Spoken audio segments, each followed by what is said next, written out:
Eis-nos aqui, meu Senhor, todos nós rendidos e prostrados diante do Teu altar, convencidos pelo Teu Espírito, constrangidos por tudo aquilo que nos cerca, rendidos em nome do Teu amor.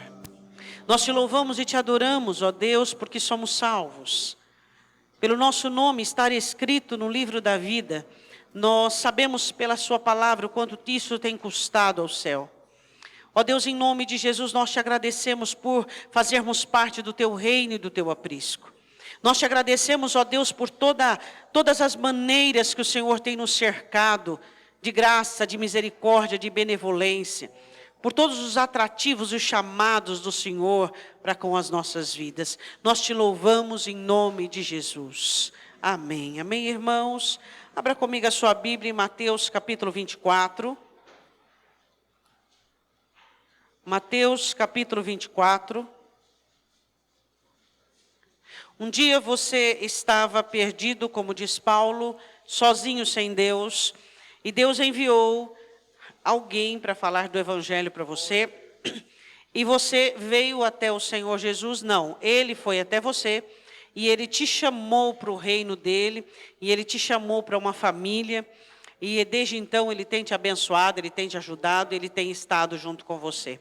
Uma certa feita, os discípulos, querendo chamar a atenção de Jesus para aquilo que os judeus tinham como mesmo o segundo, como um grande monumento mundial na opinião deles, em Mateus 24. Quando Jesus ia saindo do templo, aproximaram-se dele os seus discípulos para lhe mostrarem a estrutura do templo. Jesus, porém, lhes disse: não vedes tudo isso? Em verdade vos digo que não ficará aqui pedra sobre pedra que não seja derrubada.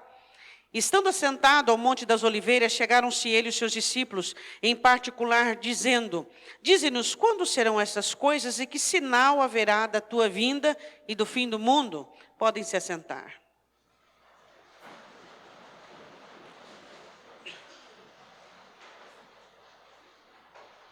Depois de um sermão, na opinião de alguns, um tanto rude do Senhor Jesus, os discípulos queriam, assim, descontrair o mestre, ou então mostrar alguma coisa bonita para o mestre. Eles olham para o templo e para todas as colunas e toda a estrutura do templo, dizendo: ó Senhor, que lindo, olha Senhor, que lindo que é o nosso templo. Nós temos uma das maravilhas que existe no mundo, olha que maravilhoso. Jesus olha e diz: tudo isso aqui não vai ficar pedra sobre pedra. Imediatamente os discípulos interpretam e conseguem entender sobre o que o Senhor Jesus estava dizendo. Assim, quando Jesus se afasta para os Montes das Oliveiras, onde tinha-se a visão de Jerusalém completa, e então os discípulos perguntam para Jesus, dizendo: Senhor, quando é que vai acontecer o fim do mundo? Quando é que essas coisas acontecerão? Vamos analisar um pouquinho, vamos fazer uma leitura um pouco longa sobre alguns acontecimentos que são muito comuns para todos nós. Para eles eram algo assim um tanto longínquo, um tanto distante e um tanto irreal. Vamos lá. Versículo de número 4. Jesus respondendo disse-lhe: acautelai-vos que ninguém vos engane. Primeiro cuidado que os discípulos tinham que ter é com respeito ao engano. Porque tudo que será decorrente aqui, o objetivo é trazer o engano. O engano, ele foi se colocado sobre a religião e até hoje ele não saiu. O engano ainda preserva. Então, Jesus diz assim: vocês tomem cuidados para vocês não serem enganados. Aí ele diz assim: porque muitos virão em meu nome dizendo eu sou o Cristo e enganarão a muitos. Desde que Jesus morreu e ressuscitou, muitos disseram que eu sou o Cristo, eu sou o Cristo, eu sou o Cristo. E ouvireis de guerra e rumores de guerra. Olhai, não vos assusteis, porque é necessário que isso tudo aconteça, mas ainda não é o fim. Portanto, se levantará nação contra nação, reino contra reino, haverá fomes, pestes, terremotos em vários lugares. Mas todas essas coisas são princípios de dores. Eu tenho aqui um apanhado assim muito sucinto. Vamos falar da Guerra dos 30 anos, onde morreram de 3 milhões a 11 milhões e 500 pessoas. Guerra de Napoleão, onde morreu 3 milhões e 6 milhões e 500 pessoas. Segunda Guerra do Congo, onde morreu 3 milhões a 5 milhões e 400. Guerra Civil Russa.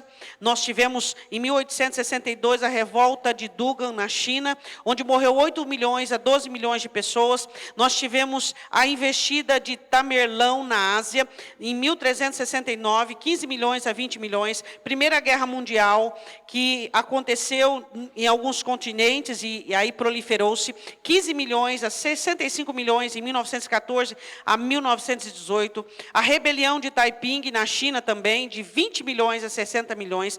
A disputa entre a dinastia Ming e Qing, na China, em 1616, onde 25 milhões de pessoas.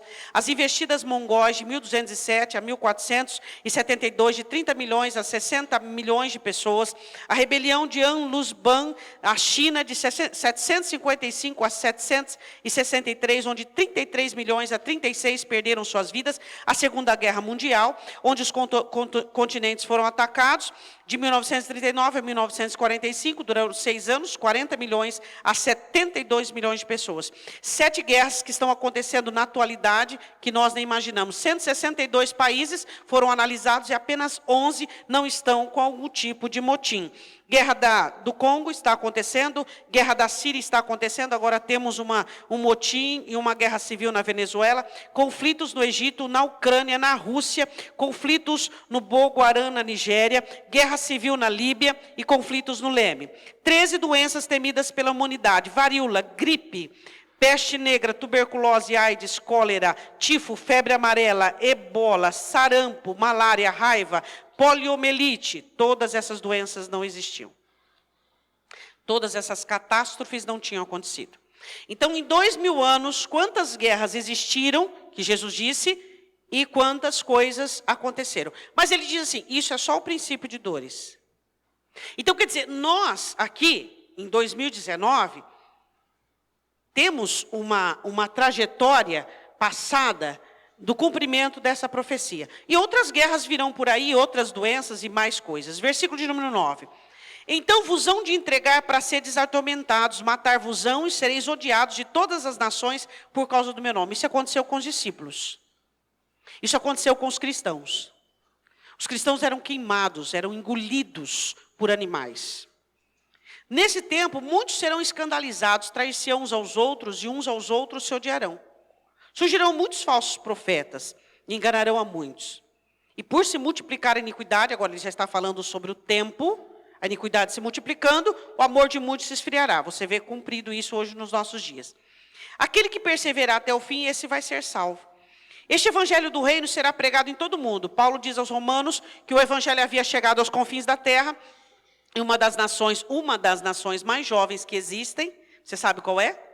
Que tem 500 anos? Qual é uma das nações mais jovens que existem? Isso. E este evangelho será pregado, quando, pois, virdes que a abominação da desolação, de que falou o profeta Daniel, está no lugar santo, quem lê entende. Então os que estiverem na Judéia fujam para os montes, e quem estiver sobre os telhados, não desça a tirar alguma coisa de sua casa. Quem estiver no campo, não volte atrás a buscar as suas vestes. Mas ai das grávidas e dos que amamentarem naqueles dias. Isso se cumpriu 70 anos depois da morte de Cristo, onde Jerusalém foi destruída pelos romanos. Porque haverá então grande aflição como nunca houve desde o princípio, versículo 21, do mundo até agora, nem tampouco há de haver. E se aqueles dias não fossem abreviados, nenhuma carne se salvaria, mas por causa dos escolhidos serão abreviados aqueles dias. Então, se alguém vos disser, o Cristo está aqui ou ali, não acrediteis, porque surgirão falsos cristos, falsos profetas, farão grandes sinais e prodígios. Se você ler a história, muitos falsos cristos e profetas e tal. Eis que vô-lo tenho predito, versículo 26. Portanto, se vos disserem, eis que ele está no deserto, não saiais, ele está no interior da casa, não acrediteis, porque assim como o relâmpago que sai do oriente e se mostra até o ocidente, assim será também a vinda do Filho do Homem. Porque onde quer que estiver o cadáver, ele usa um ditado judeu, ali se ajuntarão as águias. Logo depois da aflição daqueles dias, o sol escurecerá e a lua não dará sua luz e as estrelas cairão do céu e as potências do céu serão abaladas. Aqui Jesus já fala uma linguagem apocalíptica. Então aparecerá no céu os sinais do Filho do Homem, todas as tribos da terra se lamentarão e verão o Filho do Homem vindo sobre as nuvens do céu com poder e grande glória. E ele enviará os seus anjos com rijo clamor de trombeta, os quais ajuntarão os seus escolhidos desde os quatro ventos de uma extremidade do céu. Ou seja, onde os escolhidos estiverem, serão ajuntados todos diante de Cristo. Diga glória a Deus. Ele fala sobre a situação de destruição de Jerusalém 70 anos depois. Ele fala sobre a situação dos discípulos. Ele fala de coisas que iriam acontecer. E agora ele entra falando sobre a situação da igreja no final dos tempos. E ele fala sobre alguns avisos. O primeiro aviso que ele dá é que os sinais da vinda de Cristo vai se dar por alguns sintomas da igreja. O primeiro sinal é que a igreja se comportaria como a época de Noé. Indiferença ao evangelho, indiferença ao reino, indiferença à volta de Cristo, indiferença aos avisos. A primeira reação você veria na igreja. A indiferença, onde a igreja não falaria mais sobre pecado, onde a igreja não falaria mais sobre o céu, onde a igreja não falaria mais sobre a volta de Cristo. Este é o primeiro sinal. Vejamos. Versículo de número 32. Aprendei, pois, esta parábola da figueira. Versículo de número 33. Quando virdes essas coisas, sabeis que está próximo às portas. Em verdade vos digo que não passará essa geração sem que todas essas coisas aconteçam. O céu passará e a terra, mas as minhas palavras não hão de passar. Naquele dia e hora ninguém sabe, nem os anjos do céu, mas unicamente meu Pai. Como foi nos dias de Noé, assim será também a vinda do Filho do Homem. Porquanto, assim como nos dias anteriores ao dilúvio, comiam, bebiam, casavam, davam-se em casamento, até o dia em que Noé entrou na arca. E não perceberam até que veio o dilúvio, os levou a todos. Assim será também a vinda do Filho do Homem. Então, o primeiro sintoma da volta do Senhor Jesus é um descaso com a notícia que ele vai voltar. Está acontecendo isso com a igreja ou não? Sim. Pastor, então quer dizer que Jesus vai voltar, eu não posso casar? Jesus vai voltar, eu não posso vender, eu não posso comprar? Você pode viver normalmente, desde que a boa nova e a mensagem da volta de Cristo seja imperiosa na sua vida. E ela defina o que você pensa, o que você sente e o que você faz. A volta do Senhor Jesus é iminente. Ele vai voltar para buscar a sua igreja. Mas assim como Noé, o pregoeiro da justiça, pregou e não teve resultado, Jesus diz que assim será nos últimos momentos da igreja, em que a igreja não dará atenção às notícias sobre céu, inferno e a volta de Cristo. O apóstolo Paulo, ele explica isso de uma maneira muito interessante. Se você quiser ir lá comigo, eu te convido. 1 Coríntios. 1 Coríntios capítulo 7. Vá lá comigo. Versículo de número 29. O que é que eu e você temos que entender sobre a nossa vida cristã e o nosso viver cotidiano? Que o nosso viver cotidiano tem que se enquadrar na nossa vida cristã e não diferente. Seu viver cotidiano deve enquadrar na sua vida cristã e não diferente. 1 Coríntios 7, 29. Ele diz assim: isto, porém, vos digo, irmãos, que o tempo se abrevia. Diga glória a Deus. E o que resta é que também os que têm mulheres seja como se não tivesse. Quem é casado seja como não tivesse casado. Ou seja, você não colocar sua família em primeiro lugar. Segundo, os que choram, os que padecem, passam por aflições, como se não chorasse. Os que folgam têm uma vida abençoadíssima, como não folgasse. Aqueles que têm uma vida abençoadíssima, eles estão diante do altar do Senhor, orando e chorando pelas misérias de sua alma, buscando mais e mais o Espírito Santo de Deus. Os que compram como se não possuíssem. Deus te abençoa, você pode comprar, você pode vender, mas você não é dono de nada, porque tudo vai ficar aqui. Os que usam deste mundo como se dele não abusasse. Você trabalha, você vai, você vem, mas o mundo não está no seu coração, e nem a fama, e nem o circuito do mundo. Porque você sabe que você é eterno, você é espiritual, e logo você vai estar com Deus. Pastora, como isso é possível? Como é possível viver no mundo, ter família, comprar, vender, trabalhar? A maneira que o Espírito Santo enche o seu coração da palavra, a maneira que o Espírito Santo enche o seu coração, faz com que você seja capturado para o reino, e apenas você está no mundo, mas não é do mundo. O mundo não está em você. E ele diz assim, porque a aparência deste mundo passa. Diga glória a Deus. Então Paulo diz assim, se vocês são casados, como se não fosse. Se vocês choram e passam tribulação, levantam a cabeça de vocês e glorificam a Deus. Se vocês têm uma vida abençoadíssima, sejam como se vocês não tivessem. Que vocês tivessem urgências e emergências que levassem você a buscar a Deus. Vocês compram e possuem, sejam como mendigos e como nada possuíssem, viabilizando a alma, a satisfação apenas no reino, a satisfação e a conclusão apenas no Evangelho. Volta comigo em Mateus. Primeiro sinal da vinda de Cristo, a indiferença da igreja com respeito ao Evangelho, ao céu, ao inferno e à volta do Senhor Jesus. Segundo sinal, versículo de número 40.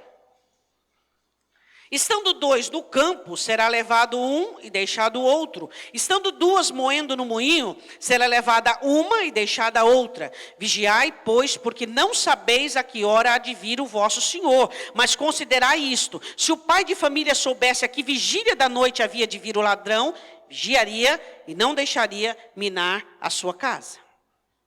Tá. Segunda característica da volta do Senhor Jesus, divisão. Tem que existir divisão, tem que existir individualidade, deve existir. As pessoas não iriam mais comungar da mesma fé, do mesmo nível espiritual e da mesma busca. Não iriam mais. Hoje as pessoas não conseguem mais, marido e mulher, filhos, não conseguem dividir mais o mesmo ensejo, a mesma busca, a mesma preocupação por Cristo.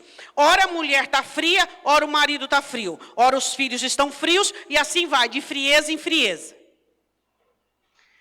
Segundo sintoma que a igreja apresenta, é uma separação com respeito à vida espiritual. Estarão dois trabalhando no campo, ou seja, competência, estatura, capacidade. Estarão dois deitados numa cama, marido e mulher. Um será levado, o outro será deixado. Volta comigo em Mateus 11 para você ver uma coisa.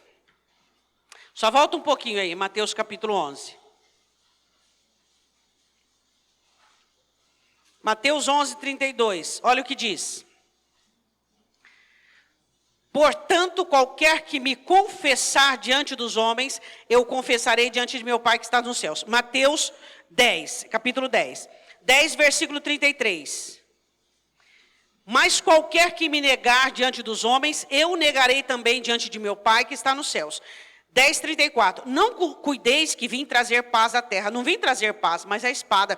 Porque eu vim pôr em dissensão o homem contra seu pai, a filha contra sua mãe e a nora contra sua sogra. E assim os inimigos do homem serão seus familiares. Se você quiser viver uma vida piedosa com o Senhor, os seus inimigos serão seus familiares. As pessoas estão andando de que maneira? As pessoas que querem viver uma vida piedosa, que querem viver uma vida de consagração, quem que elas vão enfrentar a adversidade? Dentro da própria casa. É dentro da própria casa que os membros da família vão dizer assim: ah, mas não é bem assim, ah, mas não é desse jeito, ah, eu não vejo a coisa desse jeito. As pessoas vão enfrentar as suas dificuldades dentro do próprio lar. Não deveria ser assim. Por quê? Um dia foi diferente? Foi.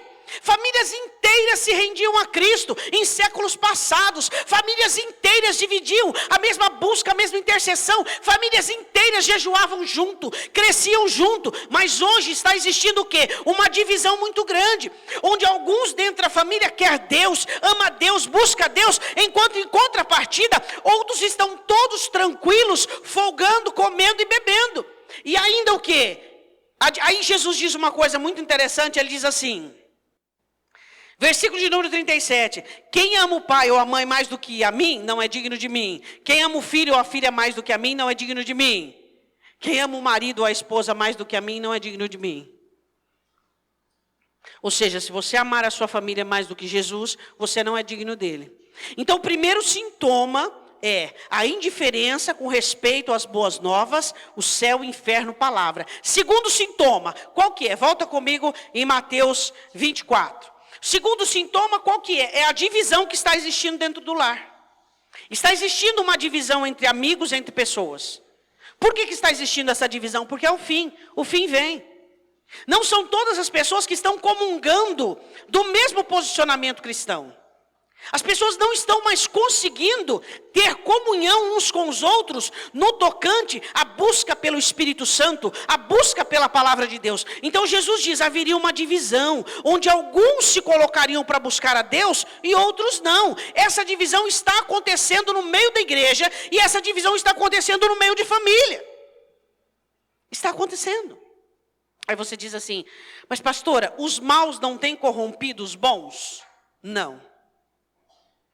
Quem ama a Deus e quer a Deus, não se corrompe, o próprio Senhor Jesus diz. Terceira situação, alerta para os ministros, os pastores. Pastor que não alimenta o povo, que não traz a palavra para o povo. Jesus diz, vai existir um tempo onde os pastores ocuparão os púlpitos para trazer engano à igreja, para fazer com que a igreja viva de sobremesa, viva de uma elevação emocional. Ele diz assim, Mateus 24, 44, por isso, estáis vós preparados também, porque o Filho do Homem há de vir a hora em que não penseis. Quem é, pois, o servo fiel e prudente, a quem o Senhor constituiu sobre os seus servos, para dar-lhe o sustento a seu tempo? Bem-aventurado aquele servo que o seu Senhor, quando vier, achar fazendo assim.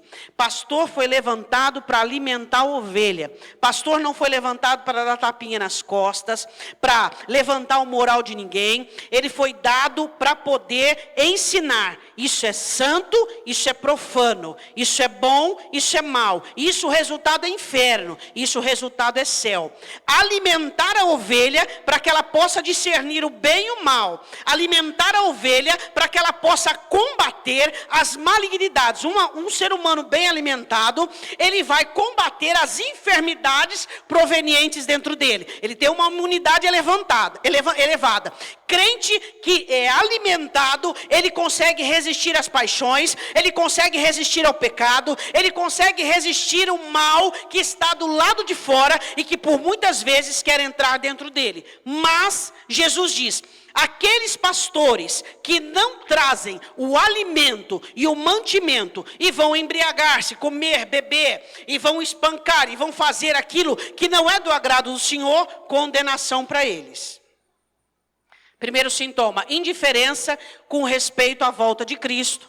Segundo, o que é? Divisão entre as pessoas. Terceiro, ministros que não alimentam as ovelhas. Quarto, eu quero dizer isso para você de uma forma para que você entenda que tudo isso já está acontecendo em nosso meio. Será que você pode enxergar? A volta de Cristo hoje não abala mais. As pessoas estão divididas. Quem quer seguir a Cristo não tem companhia dentro de casa, não tem ninguém para orar junto, não tem ninguém para ler a Bíblia junto. Terceiro, os pastores se perverteram e não estão pregando mais a palavra. Quarto, a ausência do Espírito Santo. Uma consciência que a graça de Deus é um fator para que as pessoas se sintam bem e à vontade. As virgens loucas falam dos crentes que isso é duro demais, isso é rígido demais. Não precisa, para que mais óleo, para que orar mais? Minha vida está boa, está tudo bem.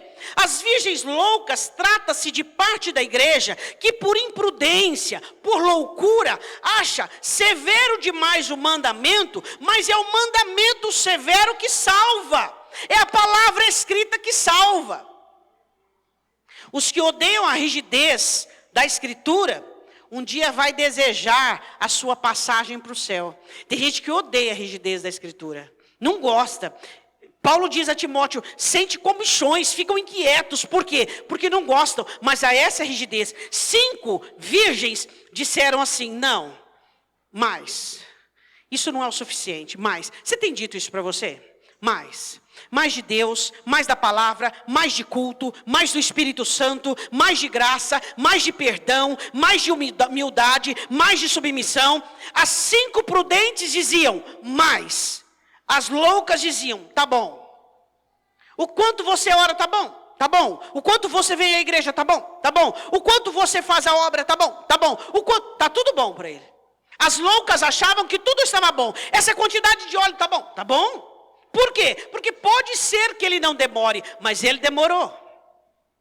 A Bíblia diz em Mateus capítulo 25, as loucas, versículo 3, tomando as suas lâmpadas, não levaram azeite consigo, mas as prudentes levaram azeite nas suas vasilhas com as suas lâmpadas. O esposo tardou.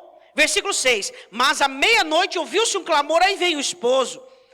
E então aquelas virgens se levantaram e começaram a preparar as lâmpadas, cortaram um pavio queimado, foram encher de óleo, vamos lá, vamos continuar a jornada até onde ele está. As loucas disseram às prudentes, dai-nos do nosso azeite, porque as nossas lâmpadas se apagam. Lâmpadas que se apagam. Existem lâmpadas de crentes que estão se apagando por falta do Espírito Santo.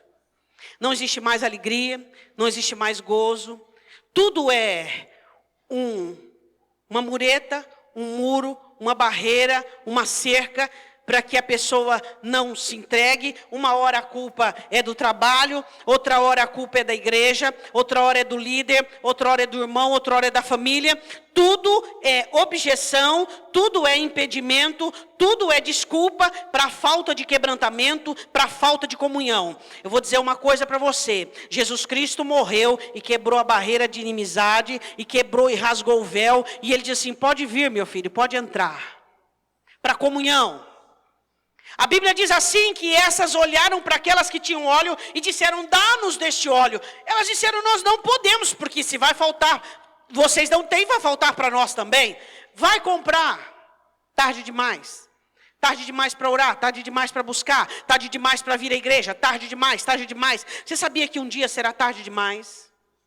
A igreja será levada da terra e será tarde demais. Para aquelas pessoas que naquele momento desejarem buscar a Deus, desejarem amar a palavra, desejarem praticar a palavra, vai ser tarde demais. Então aquilo que fazemos, vamos fazer agora. Se eu e você precisamos mais de óleo, precisamos mais da ação do Espírito Santo e da palavra que ilumina o nosso caminho. O que significa o óleo? A ação do Espírito Santo e da palavra, iluminando as nossas trevas, iluminando o nosso caminho. 5, metade da igreja tinha óleo suficiente, metade não. Jesus disse que o sinal, um dos sinais dos fins dos tempos, é a igreja dividida entre prudência e tranquilos. Existiam os tranquilos, que tudo está bom, não tem urgência, não tem imediatismo, está ótimo, minha vida está ótima. E 5, metade da igreja está desesperado por mais de Deus, por mais de palavra, por mais do Espírito Santo. Você conhece alguém desesperado aí por mais da palavra? Mais de Deus, mais em cumprir a vontade de Deus? Então, essa é parte da virgem da igreja, que é prudente e que diz, eu preciso mais de Deus. Amém? Amém? Diga, eu preciso mais de Deus. Do jeito que está, não está bom, nem para mim, nem para você. Do jeito que eu estou não está bom, do jeito que você está não está bom. Todos os dias nós precisamos estar ávidos por mais de Deus, mais da palavra, mais do Espírito Santo. Precisamos orar mais, precisamos buscar mais a face de Deus. Precisamos olhar para nós e dizermos, Senhor, o Senhor tem mais do que isso. Eu preciso mais. Eu não posso viver uma vida contigo sociável. Eu preciso ter uma vida de comunhão. E o seu sangue foi derramado para que isso acontecesse. Vamos falar agora da próxima característica, os talentos. Capítulo 25, versículo 14. Jesus diz assim, que a igreja do Senhor Jesus, ela é trazida para receber talentos. Um recebeu 2, um recebeu 5, outro 2, outro 1. Segundo a capacidade de cada um. Nem todos nós temos talentos iguais. Isso aqui é uma coisa que preocupa todo crente. Todo crente, quando para nesse texto aqui, meu irmão, os 3 faziam parte da igreja. E Jesus divide os talentos. E dá ordem para granjear. O de 5 granjeia mais 5, que você conhece a parábola, granjeia 10, 2, 10 e o 1. O que ele fez? Enterrou. Quero falar um pouquinho dos talentos que Deus te deu. A forma de granjearmos talentos é por meio do próximo. Deus não nos fez isolados. E a única maneira de granjear o seu talento que Jesus te deu, o objetivo é a salvação do seu próximo, é o fortalecimento do seu próximo, é abençoar o seu próximo. Quais são os talentos que o Senhor te deu? Quanto tempo que você está na igreja e que você ainda não entendeu qual é o seu talento? Nós não estamos falando de dons, nós estamos falando de talentos, nós estamos falando de reservas sobrenaturais da parte de Deus, onde Deus nos ordena para que por meio dessas reservas sobrenaturais nós possamos abençoar pessoas, possamos ajudar pessoas. Qual é o seu talento? Qual é o seu talento? Jesus, ele vai crescendo o sermão e ele começa a falar de ministros, ele começa a falar do Espírito Santo, de imprudência. Agora ele fala do quê? Ele fala de negligência e maldade. Ou seja, se eu não granjeio o meu talento para o meu próximo, é pura maldade. Quantos talentos nós temos recebidos da parte de Deus? Quantas maneiras e formas que temos recebido de ajudar e de abençoar pessoas? Eu não estou falando do financeiro, não. Não. Quem diz que as coisas se resolvem com dinheiro? Não. Eu estou falando da graça, do perdão, da amizade, do favor. Eu estou falando da força. Eu estou falando da fé. Eu estou falando da dinâmica que você faz e usa para poder ajudar as pessoas que estão ao seu redor. Eu estou falando da misericórdia. Eu estou falando da cobertura, onde você cobre a nudez do seu irmão. Eu estou falando do talento que você granjeia para o seu próximo. E aquele que recebeu ele faz uma análise sobre o seu senhor, dizendo, o senhor é duro, ele colhe onde ele não plantou, e eu vou enterrar o meu talento. E foi essa a conclusão que ele fez, e foi isso que ele fez. Então o senhor chega para acertar as contas. O acerto de contas. Onde tudo aquilo que Deus te deu, vai ter sido prestado contas. Tudo que Deus te deu. Todos os talentos que recebemos da parte de Deus, teremos que dar conta. E a Bíblia diz assim, em Mateus capítulo 25, no versículo de número 24, os 2 que granjearam o dobro e 100%, o Senhor diz, servo bom e fiel, fostes fiel no pouco, sobre o muito eu te colocarei, entra para o gozo do teu Senhor. Jesus está falando do céu, sobre os que granjeiam. Aí ele diz assim, mas chegando também, versículo 24, que receberam 1 talento, disse, Senhor, eu conheço-te, és um homem duro, que ceifa onde não semeasses e ajunta onde não espalhasses. As pessoas acham que Deus é duro. Atemorizado, escondi na terra o teu talento, aqui tens o que é teu. Ele não roubou, ele não maculou, ele não emprestou para ninguém, ele devolveu do jeitinho que recebeu e foi condenado por isso. Você percebe que ele não devolveu, por exemplo, 2 dracmas ou 1 dracma, não. Ele pega o talento e ele devolve do jeitinho que ele recebeu, sem granjear, de forma alguma. E ele diz assim no versículo 26, respondendo, porém, o seu senhor disse, mau e negligente servo. Por que Jesus disse mau? Mau. Porque o que você tem de Deus não é para você, é para as pessoas. É para os seres humanos que estão ao seu redor. O amor que Ele te dá, a graça, a amizade, comunhão, favor, misericórdia, é para os outros. Mau e negligente servo. Sabias que ceifo onde não semeei e ajunto onde não espalhei? É assim que você me vê? Então devias ter dado o meu dinheiro aos banqueiros e quando eu viesse receberia o meu com juros? Tirai o talento. Dai ao que tem 10 talentos, porque qualquer que tiver será dado e terá em abundância, mas o que não tiver até o que tem se lhe é tirado. Agora entra, lançai pois o servo inútil nas trevas exteriores, ali haverá pranto e ranger de dentes, inferno por não ter granjeado talento. O que o Senhor Jesus responde a quem? as virgens, e elas clamaram do lado de fora, abre-nos. E ele diz assim, eu não vos conheço. As virgens imprudentes, loucas, eu não vos conheço. Ao que não granjeou talento, tira o talento dele, dá que tem 10 e lançai nas trevas exteriores. Sintomas da igreja da nossa atualidade: indiferença, divisão, ministros que negligenciam, imprudência. Trabalho. Você tem trabalhado, você tem servido a Deus. Último sintoma que casa quando ele diz que o amor se esfria. Mateus capítulo 25, versículo de número 31. Diz que o Senhor Jesus vai fazer um ajuntamento dos seus. E ele vai separar as ovelhas dos bodes. E nesse texto tem algo muito importante. Porque esse mandamento vale para todos. Existem pessoas que elas são sanguessugas de mandamento, sabia? O mandamento só vale para o outro. Jesus disse que você tem que me amar, Jesus disse que você tem que me perdoar, e ele vai aprontando, e ele vai aprontando. O mandamento não vale para ele. Os irmãos dos quais você é ordenado a praticar mandamento são irmãos. E não joio, e não ímpio, são irmãos. Dá para entender? Tem os sanguessugas dentro da igreja, tem ou não tem? Tem as pessoas que o mandamento só vale para você, para ele não vale. Você tem que perdoar ele, ele apronta, e apronta, e apronta, você tem que continuar perdoando, você tem que continuar perdoando. Mas peraí, você é irmão, ou como diz o apóstolo Paulo, não vos associeis, não vos sentai na mesa daquele que se diz o irmão, mas é avarento, roubador, fornicador, nem coma com ele. Então o mandamento que vem para mim e para você é para que nós apliquemos aos irmãos. Viu?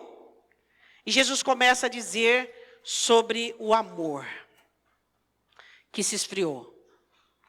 Ele diz, eu estive, você não me viu quando eu estava. Quando eu estava doente, quando eu estava, não tinha onde morar, quando eu estava preso. Você sabe que os discípulos tiveram perseguições e foram presos. Paulo mesmo diz, ninguém me assistiu, ninguém esteve comigo nas minhas prisões. O próprio Paulo viveu isso na pele.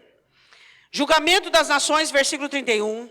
Quando o Filho do Homem vier em sua glória, e todos os santos anjos com ele, então se assentará no trono da sua glória, e todas as nações serão reunidas diante dele, e apartará uns dos outros, como o pastor aparta os bodes das ovelhas. E porá as ovelhas à sua direita, mas os bodes à sua esquerda. Então dirá o rei aos que estiverem à sua direita, vinde benditos de meu Pai, possuí por herança o reino que vos está preparado, desde a fundação do mundo, porque tive fome, deste-me de comer, tive sede, deste-me de beber, era estrangeiro e hospedaste-me, estava nu e vestiste-me, adoeci e visitaste-me, estive na prisão e fostes me ver. Então os justos lhes responderão dizendo, Senhor, quando te vimos com fome, te demos de comer, ou com sede te demos de beber? Quando te vimos estrangeiros, te hospedamos, e nu te vestimos? Quando te vimos enfermo ou na prisão e fomos te ver? E respondeu o rei e lhes dirá, em verdade vos digo que quando fizestes a um destes meus pequeninos irmãos, a mim me fizestes. Presta bem dessa palavra, pequeninos irmãos. Quem são os pequeninos irmãos? Esse dia na escola dominical eu estava explicando a diferença de irmãos pequeninos e de ovelhas rebeldes. Existe uma diferença muito grande. Quem são os pequeninos? São aqueles que não dão conta da própria vida. São aqueles que não dão conta da própria situação. Eles precisam de ajuda, eles precisam ser socorridos, eles precisam ser orientados. Mas quando você percebe um irmão maledicente, murmurador, rebelde, ele não é um pequenino. Ele já está se enquadrando em outra situação. Ele precisa de vara, de exortação, de repreensão. Então ele diz assim, os meus pequeninos, quando estavam com sede, com fome, nu, sem hospedagem, quando estavam presos, estes são os meus pequeninos. Você consegue identificar os pequeninos do Senhor Jesus? Ou será que você está criando gato por lebre? Hã? Quem são os pequeninos do Senhor Jesus? Hã? São aqueles que precisam de ajuda para viver. São aqueles que não conseguem enfrentar as circunstâncias e situações. São aqueles que precisam de uma oração sua, de um abraço seu. Aqueles que precisam de uma ministração. Estes são os pequeninos. São aqueles que precisam da ajuda daqueles que já cresceram na fé, que são maiores. E eu quero dizer uma coisa para você, não é porque você é grande e maior na fé, que você não vai passar períodos de pequenez na sua vida. Vai existir na sua vida períodos de pequenez, onde o reino de Deus tem que estar preparado para identificar a sua pequenez, te abraçar, te ajudar, te acolher. Por quê? Porque muitas pessoas estão passando dentro da igreja por períodos de pequenez e estão se levantando sozinhas, porque onde estão aqueles que estão enxergando Jesus dentro dos pequenos? Onde estão? Ei, meu irmão. Eu disse uma coisa aqui sexta-feira. Não se importe para aquilo que as pessoas fazem. Se você tiver que se importe com pessoas. Quando você quer se importe com o ser humano, se importe com as pessoas, não se importe com aquilo que elas fazem. O que as pessoas fazem, eu vou dizer pela milésima vez, aquilo que as pessoas fazem não é assunto meu nem seu. Pessoas são assuntos nossos, onde amamos, onde cuidamos, onde repreendemos, onde exortamos, onde encaminhamos, onde reestruturamos. Mas aquilo que as pessoas fazem, eu estava dizendo aqui sexta-feira, não é assunto seu. Aí Jesus olha para o outro lado e diz assim: e vocês? Versículo 41, aos que estiverem à sua esquerda, apartai-vos de mim, malditos, para o fogo eterno, preparado para o diabo e seus anjos, porque tive fome e não me destes de comer, tive sede e não me destes de beber, sendo estrangeiro. E o Senhor Jesus começa a descrever, aí diz assim, no versículo de número 45, então lhes responderá dizendo, em verdade vos digo, que quando um destes pequeninos não o fizestes a mim, irão estes para o tormento eterno, mas os justos para a vida eterna. Diga amém. Amém. Estamos falando de alguns sintomas da volta do Senhor Jesus. Você consegue lembrar quais são? Quais são os sintomas da volta do Senhor Jesus dentro da igreja? Dentro da videira do Senhor Jesus, dentro da igreja, dentro dos ramos, qual é? Indiferença à volta de Jesus. Qual foi a última vez que você pensou no céu ou conversou sobre a volta de Jesus com alguém? Não pense que você está sozinho nessa pesquisa. Muitas pessoas estão junto com você. Muitas. Por quê? Porque Satanás tem feito uma obra de adormecimento, onde as pessoas estão vivendo as suas vidas, cumprindo os seus compromissos e se esquecendo que em breve elas estarão na glória. Em breve elas estarão com Deus. Segundo, a divisão. Hoje você não consegue mais alguém para jejuar com você. Você não consegue mais alguém para caminhar junto, dizendo, vamos orar, vamos buscar. Os maridos, as mulheres, os filhos não conseguem mais pessoas que dividem do mesmo ensejo. Não consegue, é um sintoma, é um sinal, Jesus diz. Terceiro, a negligência dos ministros, que não pregam o evangelho a caráter de sustentar e alimentar a igreja. Quarto, a imprudência, onde as pessoas não mais querem óleo, não buscam reservas. E tudo tá bom, vai dar. Não, fica tranquilo, não, é muito rígido, é muito rude, é muito, não, do jeito que eu estou tá bom, a maneira que eu estou tá bom. É a parábola das virgens. E depois, o trabalho, que são os talentos. Onde você está granjeando os seus talentos? O que você tem feito com os talentos que Deus te deu? Aí você diz, pastora, quais são os talentos que Deus te deu? É para o seu próximo. É para o seu próximo. E Jesus vai colocar pessoas perto de você que precisam do seu talento. Elas não estão longe. Jesus nunca vai cobrar você dizendo assim, sabe aquele chinês? Você não foi ajudá-lo lá na China. Nunca. Ele vai dizer para você de pessoas que estavam perto de você. Eu não estou falando de dinheiro. Eu estou falando do seu talento. O talento de ser um cristão autêntico. O talento de ter uma fé acima das circunstâncias. O talento de ser forte, o talento de enxergar, o talento de ver, o talento de tirar alguém de um rosco, o talento de poder abraçar, o talento de poder levantar, de poder ajudar. Esse talento onde nós convivemos uns com os outros e temos que sarar uns aos outros. Jó diz em Jó 33, bem-aventurado aquele que tem um mensageiro da parte de Deus e que é capaz de dizer para ele as palavras que livra a alma dele do inferno. Isso é talento, onde você ajuda, onde você livra as pessoas que iriam ser presas fáceis para Satanás. Nós temos que proteger uns aos outros. O nosso corpo é assim. Um órgão protege outro corpo. Um órgão protege outro corpo. Quando existe uma doença, onde o corpo rejeita um órgão, ela se chama autoimune. Ou seja, o corpo está combatendo aquele órgão. Isso é maligno. E quando uma célula cresce sem utilidade, qual que é o nome dela? Câncer. Uma célula cresce, ela não é útil, ela é um câncer, porque ela não tem utilidade. Eu sou útil, você é útil, somos chamados por Deus para o reino, porque temos uma utilidade. E qual é a minha utilidade? E qual é a sua utilidade? No meio dos crentes, no meio do seu trabalho, no meio da sua família, das pessoas que te cercam, os nossos talentos devem ser granjeados. Você sabe que isso me pega muito, né? A questão do talento é uma coisa que tira o meu sono. Porque você fica preocupado. E eu fico preocupada. Você não fica preocupado? Senhor, será que eu estou granjeando 100%? Será que eu estou granjeando 100? Será que eu estou granjeando 50? Será que eu estou granjeando 30? Será que eu estou escondendo o talento? Será que é a correria da vida? Será que eu estou fazendo coisas que o Senhor não quer e deixando de fazer o que o Senhor quer? Isso me preocupa. Isso tira o meu sono. Por quê? Porque talento dado por Ele tem que ser granjeado. Não há desculpas. Não há desculpas. Talento que Ele dá, e não pense que talento é cantar, que talento é tocar. Não. Talento é aquilo que faz diferença no reino. Isso é talento. Você vai fazer diferença na vida de uma pessoa. Você vai tirá-la do inferno. Você vai tirá-la das garras de Satanás. Você vai trazer luz à vida dela. E por último, o amor. Quando você enxerga Jesus nos pequenos da igreja. Amém? Agora, para encerrar, eu quero dizer uma coisa para você. Quanto dessas coisas a igreja está praticando? Todas. Todas.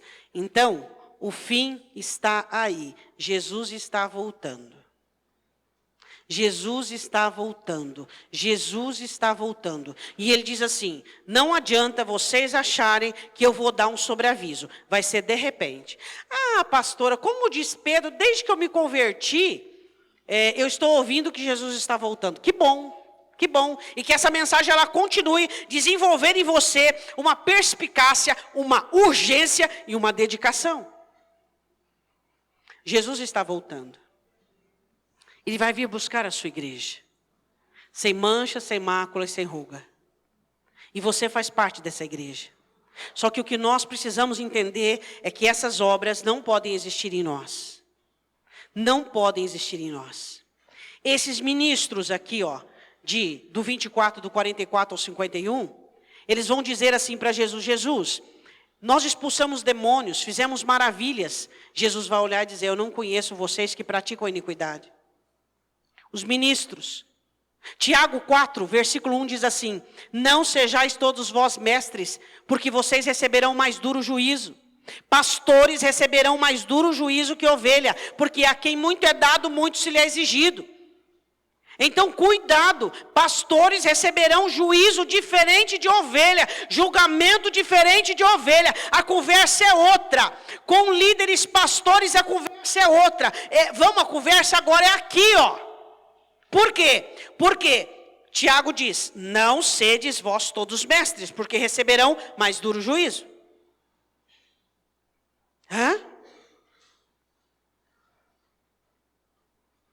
Eu gostaria que você fechasse os seus olhos.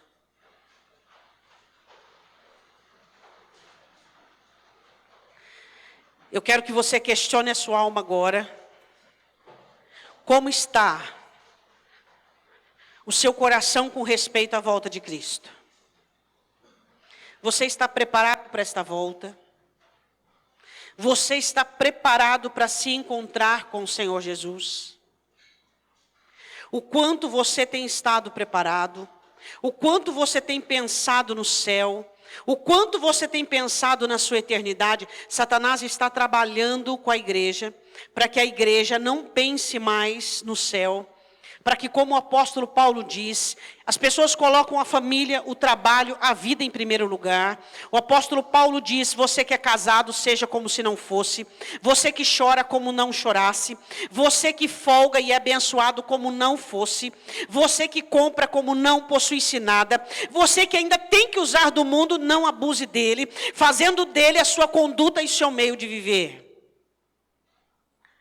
O Espírito Santo de Deus está aqui. E Ele falou conosco.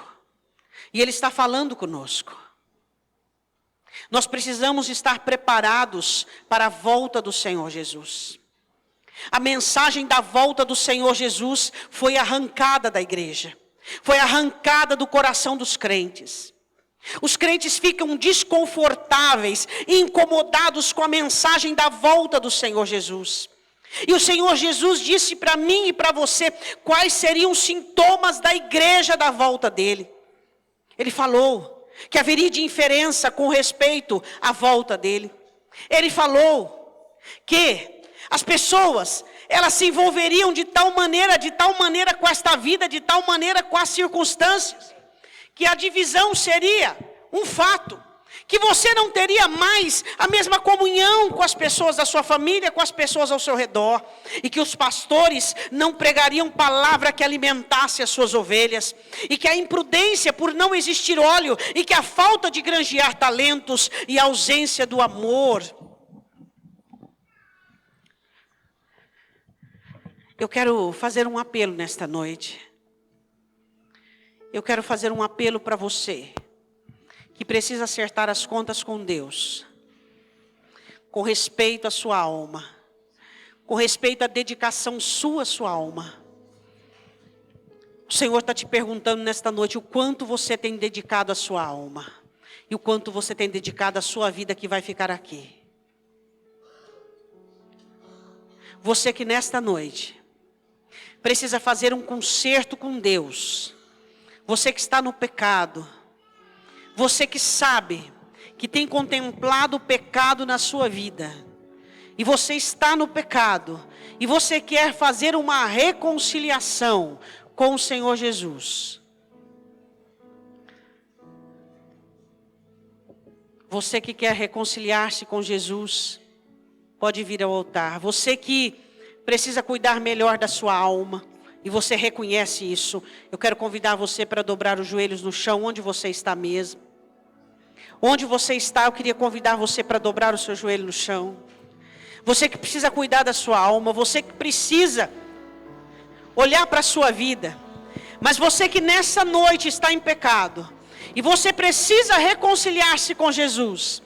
Você está lutando contra o pecado não está conseguindo. O Senhor tem um altar para você nesse momento. Pode sair do seu lugar e pode vir para o altar do Senhor agora.